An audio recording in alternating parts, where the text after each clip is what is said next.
الحمد لله الذي اصطفى والصلاة والسلام على خاتم الأنبياء. قال الله تبارك وتعالى في القرآن المجيد والفرقان الحميد. أعوذ بالله من الشيطان الرجيم. بسم الله الرحمن الرحيم. فصل لربك وانحر. عن عائشة رضي الله عنها أن رسول الله صلى الله عليه وسلم ما عمل آدمي من عمل يوم النحر أحب إلى الله من إهراق الدم.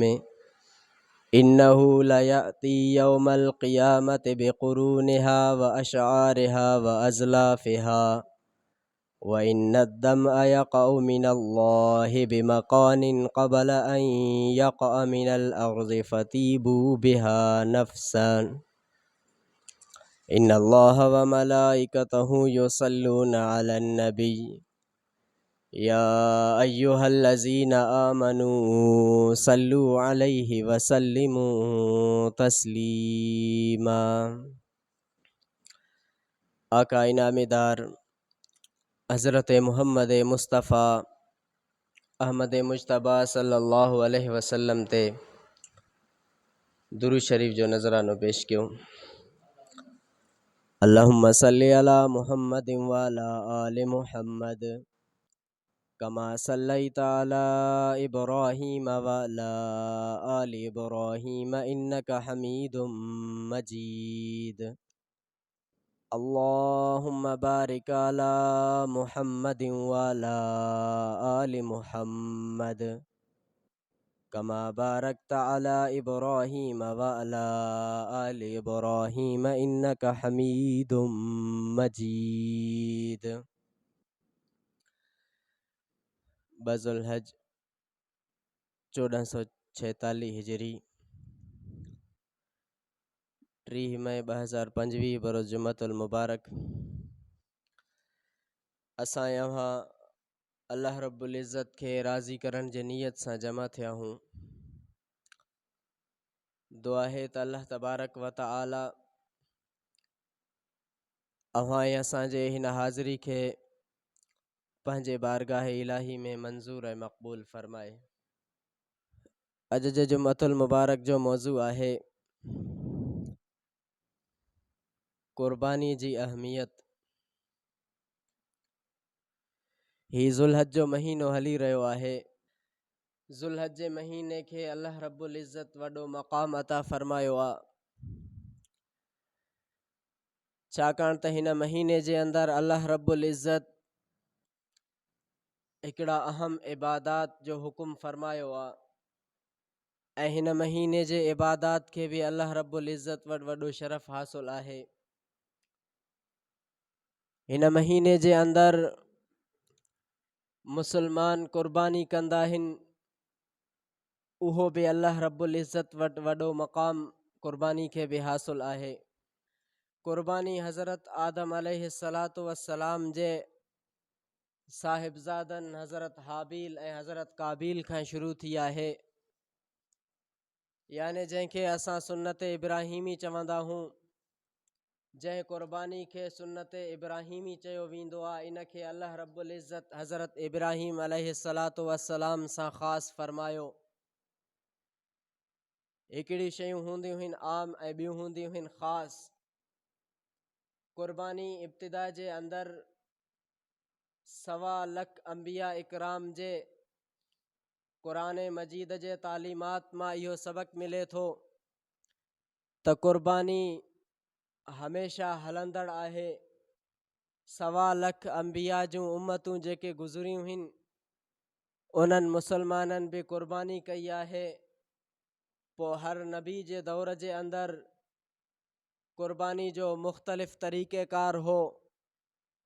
हज़रत इब्राहिम अलैहिस्सलातु वस्सलाम ख़्वाब ॾिठो, अल्लाह रब्बुल इज़्ज़त फरमायो ए इब्राहिम मुंहिंजे रस्ते में पंहिंजी प्यारी खां प्यारी शइ क़ुर्बान कर।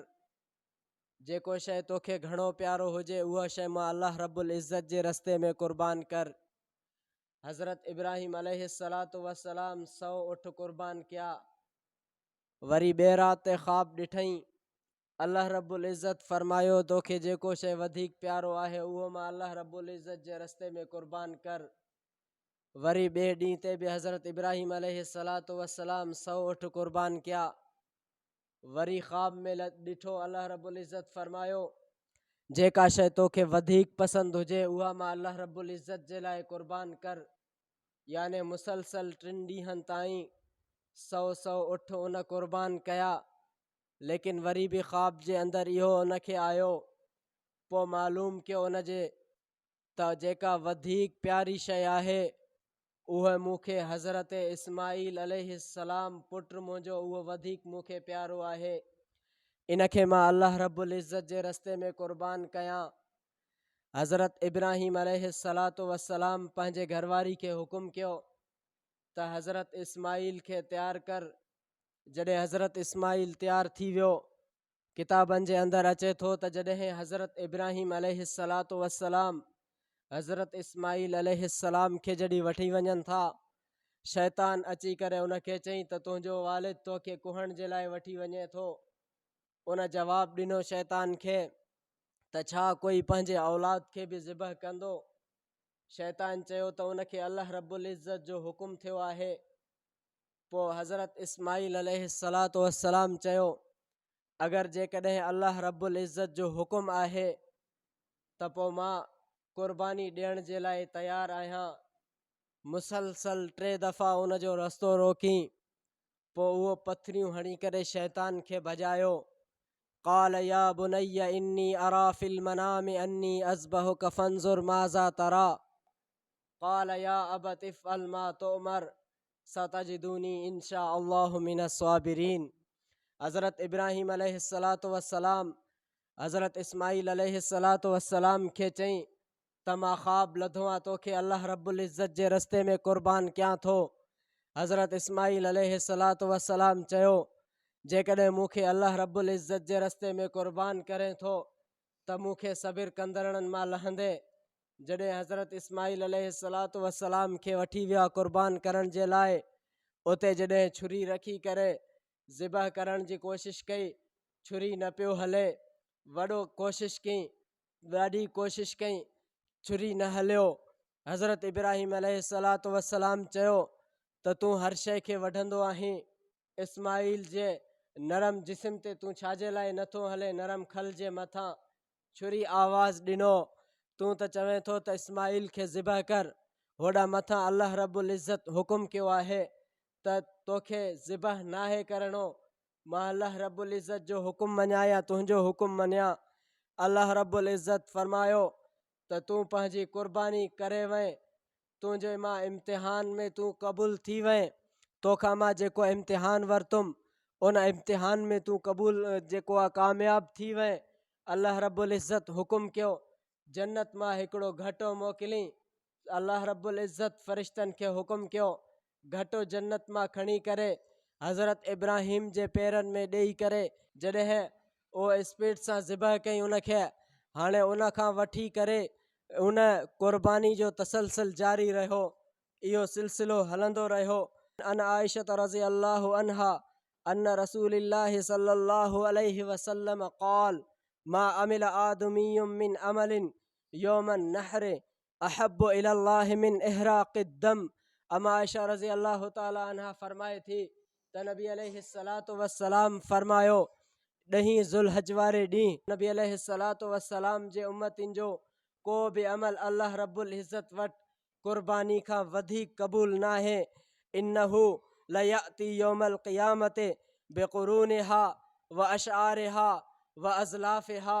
अम्मा आइशा रज़ी अल्लाहु ताला अन्हा फरमाए थी त नबी अलैहिस्सलातु वस्सलाम फरमायो ॾहीं ज़ुल्हज ते नबी अलैहिस्सलातु वस्सलाम जे उम्मत जो को बि अमल क़ुर्बानी खां वधीक अल्लाह रब्बुल इज़्ज़त वटि क़बूल नाहे।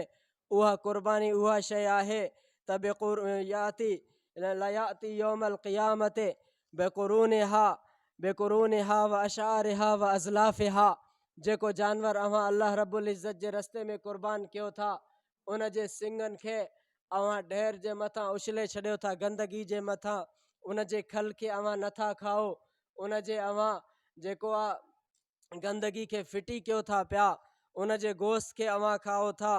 व अज़लाफ़िहा व इन दम यक़अ मिन अल्लाह बिमकानिन क़बल अन यक़अ मिन अल अर्ज़ फ़तीबू बिहा नफ़्सन, याने क़ुर्बानी जे जानवर खे ज़मीन जे मथां लेटाए करे जॾहिं ज़िबह कयो वेंदो आहे, उन जे मथां जॾहिं छुरी हलाई वेंदी आहे, उन वक़्तु उन छुरी जे हलण जे टाइम जेके रत जा क़तरा ज़मीन जे मथां किरंदा आहिनि। अमा आयशा रज़ी अल्लाह ताला अन्हा फरमाए थी त नबी अलैहिस्सलातु वस्सलाम फरमायो, उहे रत जा फुड़ा जानवरनि खां अलॻि थी करे जॾहिं ज़मीन ते किरंदा आहिनि, ज़मीन ते पहुचण खां अॻु में उहा क़ुर्बानी अल्लाह रब्बुल इज़्ज़त वटि क़बूल थी वेंदी आहे। हज़रत अबू हुरैरा रज़ी अल्लाह ताला अन्हा खां रिवायत आहे त नबी अलैहिस्सलातु वस्सलाम फरमायो, जंहिं माण्हू खे अल्लाह रब्बुल इज़्ज़त क़ुर्बानी जी ताक़त ॾिनी आहे उहो क़ुर्बानी नथो करे, उहो असांजे ईदगाह जे तरफ़ न अचे। मदीना मुनव्वरा में पैगम्बर अलैहिस्सलातु वस्सलाम 10 साल क़याम फरमायो। नबी अलैहिस्सलातु वस्सलाम हर साल उज़ही कंदा हा, मुसलसल 10 सालनि ताईं पैगम्बर अलैहिस्सलातु वस्सलाम उज़ही कंदा हा। किताबनि जे अंदरि अचे थो त नबी अलैहिस्सलातु वस्सलाम 2 क़ुर्बानी कंदा हा, हिकिड़े क़ुर्बानी पंहिंजे लाइ कंदा हा, ॿिए पंहिंजे उम्मत जे ग़रीब मिसकीननि जे लाइ जेके क़ुर्बानी न करे सघंदा हा। नबी अलैहिस्सलातु वस्सलाम जॾहिं जानवर खे सीर ॾींदा हा, ज़िबह कंदा हा उनखे, त पैगम्बर अलैहिस्सलातु वस्सलाम दुआ घुरंदा हा त ए अल्लाह, ही क़ुर्बानी मां मुहम्मद जे तरफ़ां क़बूल फरमा। पैगम्बर अलैहिस्सलातु वस्सलाम खां बाद हज़रत अली रज़ी अल्लाह ताला अन्हो, हज़रत अली रज़ी अल्लाह ताला अन्हो जी ज़िंदगी ते नज़र कंदो, एतिरी ग़ुर्बत जी कैफ़ियत हुई जो तंहिं हूंदे बि हू 2 क़ुर्बानी कंदा हा। उन खां पुछियो वियो त तूं 2 घटा अल्लाह रब्बुल इज़्ज़त जे रस्ते में क़ुर्बान करें थो, 2 क़ुर्बानियूं करें थो? हज़रत अली रज़ी अल्लाह ताला अन्हो जवाबु ॾिनो, फरमायो मां 2 क़ुर्बानी कंदो आहियां, हिकिड़ो क़ुर्बानी पंहिंजे तरफ़ां ऐं ॿियो क़ुर्बानी अल्लाह जे रसूल जे तरफ़ां कंदो आहियां।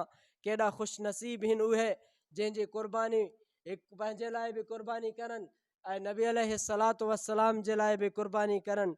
अल्लाह रब्बुल इज़्ज़त कलाम मुक़द्दस जे अंदरि फरमायो, याने इबादात जूं जिन इबादात खे अल्लाह रब्बुल इज़्ज़त हुकुम फरमाए थो त उन्हनि जे लाइ अल्लाह रब्बुल इज़्ज़त तरीक़ेकार जो बि हुकुम फरमायो आहे। त अल्लाह रब्बुल इज़्ज़त सूरत कौसर जे अंदरि फरमायो, इन्ना अअतैनाकल कौसर फसल्लि लिरब्बिक वनहर। अल्लाह रब्बुल इज़्ज़त फरमायो, फसल्लि लिरब्बिक वनहर, पंहिंजे रब जे लाइ निमाज़ पढ़ ऐं क़ुर्बानी कर। इतां मालूम थी वियो त क़ुर्बानी पहिरियों नाहे, पहिरियों निमाज़ आहे, निमाज़ पढ़ण खां बाद क़ुर्बानी कई वेंदी आहे। नबी अलैहिस्सलातु वस्सलाम फरमायो, जेको माण्हू ईद जे निमाज़ खां अॻु में पंहिंजे जानवर खे ज़िबह कयो, इहे सम्झ त उहो पंहिंजे घर वारनि खे सिर्फ़ु गोश्त खाराई, बाक़ी क़ुर्बानी जो अजुर उनखे न मिलंदो। क़ुर्बानी जो हुकुम इहो आहे। नबी अलैहिस्सलातु वस्सलाम खे अल्लाह रब्बुल इज़्ज़त फरमायो, फसल्लि लिरब्बिक वनहर, पहिरियों अल्लाह रब्बुल इज़्ज़त जे लाइ निमाज़ पढ़, पोइ क़ुर्बानी कर। ऐं ॿी आयत जे अंदरि अल्लाह रब्बुल इज़्ज़त कलाम मुक़द्दस जे अंदरि फरमायो, अल्लाह रब्बुल इज़्ज़त फरमायो, हर उम्मत जे अंदरि असां क़ुर्बानी जो हुकुम जारी फरमायोसीं। ईअं न थिए त नबी अलैहिस्सलातु वस्सलाम जी उम्मतूं क़ुर्बानी जे वक़्तु चवनि त असांखे दीन इस्लाम ऐं शरीयत जे अंदरि क़ुर्बानी जो हुकुम जारी थियो आहे। अल्लाह रब्बुल इज़्ज़त कलाम मुक़द्दस जे अंदरि फरमायो त पहिरियां बि जेके उम्मतियूं गुज़रियूं आहिनि असां उन्हनि खे बि क़ुर्बानी जो हुकुम जारी फरमायोसीं ऐं क़ुर्बानी उन्हनि जानवरनि खां करे, उन्हनि जानवरनि खां जेको असां उनखे रिज़िक ॾिनोसीं, हलाल रिज़िक खां क़ुर्बानी करे। रिज़िक हलाल ऐं ॿियो रिज़िक हराम, रिज़िक खे हराम करे बि इंसानु पाण कमाए थो, रिज़िक खे हलाल तरीक़े सां बि इंसानु पाण कमाए थो। अगरि हलाल तरीक़े सां रिज़िक कमायो अथई, उन खां अल्लाह रब्बुल इज़्ज़त जे रज़ा जे लाइ क़ुर्बानी करे थो, त अल्लाह रब्बुल इज़्ज़त फरमाए थो त उन जो मां अल्लाह रब्बुल इज़्ज़त वटि क़ुर्बानी क़बूल थिए थो, जेको ख़ालिसतन मां अल्लाह रब्बुल इज़्ज़त जे रज़ा जे लाइ क़ुर्बानी करे। अल्लाह रब्बुल इज़्ज़त हुकुम फरमायो त इन कुल इन सलाती व नुसुकी व महयाय व ममाती लिल्लाहि रब्बिल आलमीन। हिन आयात जे अंदरि अल्लाह रब्बुल इज़्ज़त फरमायो त चओ त मुंहिंजी निमाज़ बि अल्लाह रब्बुल इज़्ज़त जे लाइ, मुंहिंजी इबादतूं बि अल्लाह रब्बुल इज़्ज़त जे लाइ, मुंहिंजी कुर्बानियूं बि अल्लाह रब्बुल इज़्ज़त जे लाइ। इतां इंसान खे दीन जे अंदरि इहा तालीमात मिली आहे त पंहिंजी ज़िंदगी अल्लाह रब्बुल इज़्ज़त जे अहकामात जे मुताबिक़ गुज़ारे। जीअं मौत अचे उन जे मथां त मौत बि उनखे दीन इस्लाम जे तरीक़े ते उनखे मिले। त कुर्बानी जो हुकुम इहो अॻियनि अंबिया इकराम जे उम्मतुनि जे अंदरि बि हुयो, पोइ उन्हनि जे कुर्बानी जो तरीक़ेकार मुख़्तलिफ़ हुयो। ऐं हज़रत इब्राहिम अलैहिस्सलातु वस्सलाम जो अल्लाह रब्बुल इज़्ज़त इम्तिहान वरितो। हज़रत इस्माइल अलैहिस्सलातु वस्सलाम खे हू अल्लाह जे रस्ते में ज़िबह करणु चाहियो पिए।